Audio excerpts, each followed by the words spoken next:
कह सकते हैं। तो मैं इस टेम्पल इकोनॉमी को धार्मिक अर्थव्यवस्था शब्द उपयोग करूंगा। हम लोग जब जब कुछ कथा पूजा होती है तो 4 वाक्य बोलते हैं, मेरे साथ जोर से बोलिए।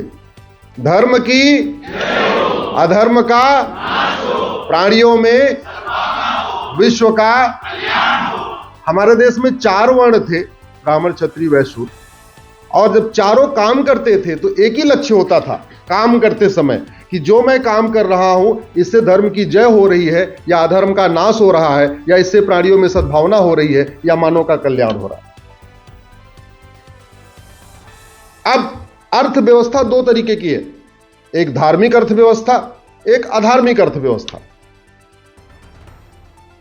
डांस बार खोल के भी अर्थव्यवस्था बढ़ती है, हुक्का बार खोल के भी अर्थव्यवस्था बढ़ती है, बियर बार खोल के भी अर्थव्यवस्था बढ़ती है, सुट्टा बार खोल के भी अर्थव्यवस्था बढ़ती है,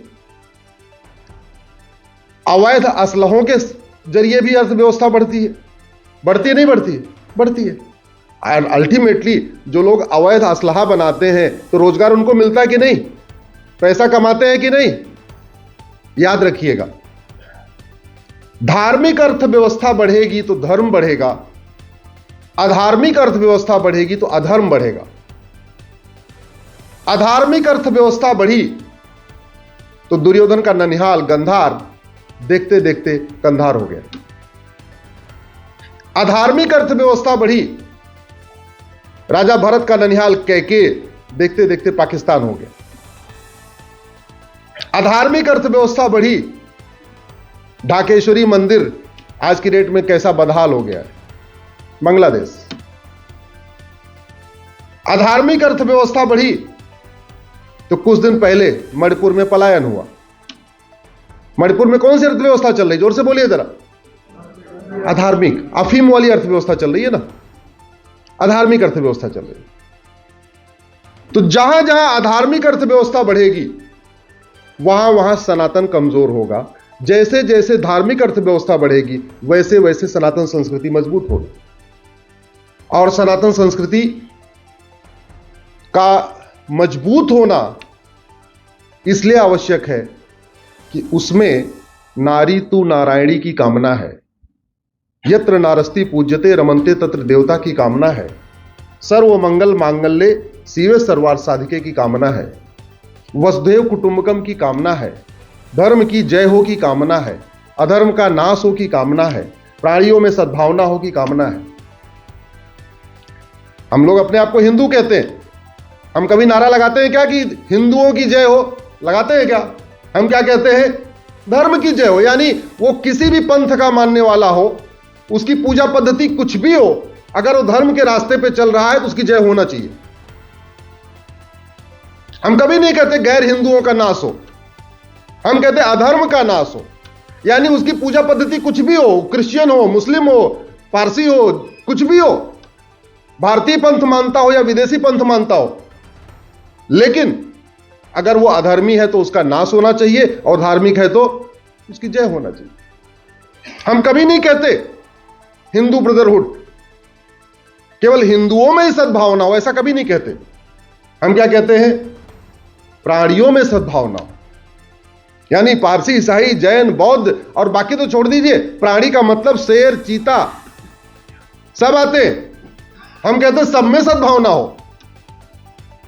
हमने आज तक कभी नहीं नारा लगाया केवल हिंदुओं में सद्भावना हो, और हमने कभी यह भी नहीं कहा केवल हिंदुओं का कल्याण हो। हम क्या कहते हैं? विश्व का कल्याण हो। यानी सीरिया का भी कल्याण हो, यमन का भी कल्याण हो, पर्सिया का भी कल्याण हो, इराक का भी कल्याण हो, ईरान का भी कल्याण हो, सबका कल्याण हो, सर्व मंगल मांगल्य। वो तभी हो सकता है जब भारत में फिर से धार्मिक अर्थव्यवस्था मजबूत होती चली जाए और अधार्मिक अर्थव्यवस्था कमजोर होती चली जाए। धार्मिक अर्थव्यवस्था, हमारे देश की इकोनॉमी धार्मिक अर्थव्यवस्था थी। कुछ भी करने के पहले इस बात की चिंता होती थी कि जो हम काम करने जा रहे हैं इससे धर्म की वृद्धि होगी, अधर्म का ह्रास होगा। हम जो काम करने जा रहे हैं इससे अधर्म बढ़ेगा, अधर्म का नाश होगा।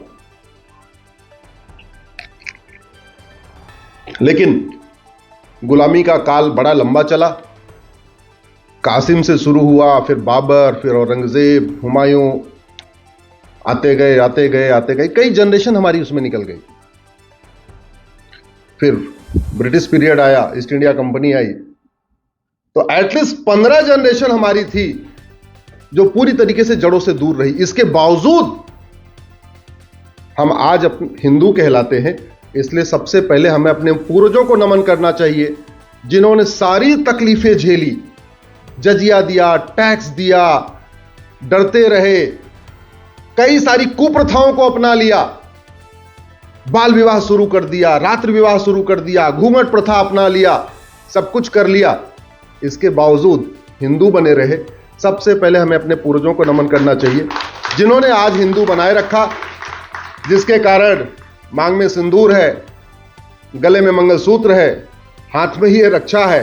ये जो कुछ हम आज हिंदू हैं, हिंदू, जैन, बौद्ध, सिख बने हुए हैं, यादव, पटेल, उपाध्याय, शुक्ला, पांडे, मिश्रा, तिवारी, त्रिपाठी जब बने हुए हैं, इसमें हमारा कोई योगदान नहीं है।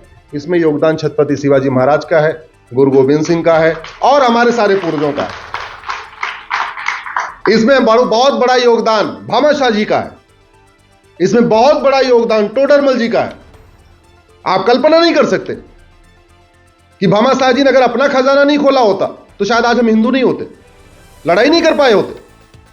टोडरमल जी ने अपना खजाना नहीं खोला होता तो शायद आज हम इतने हिंदू नहीं होते जितने हिंदू हैं।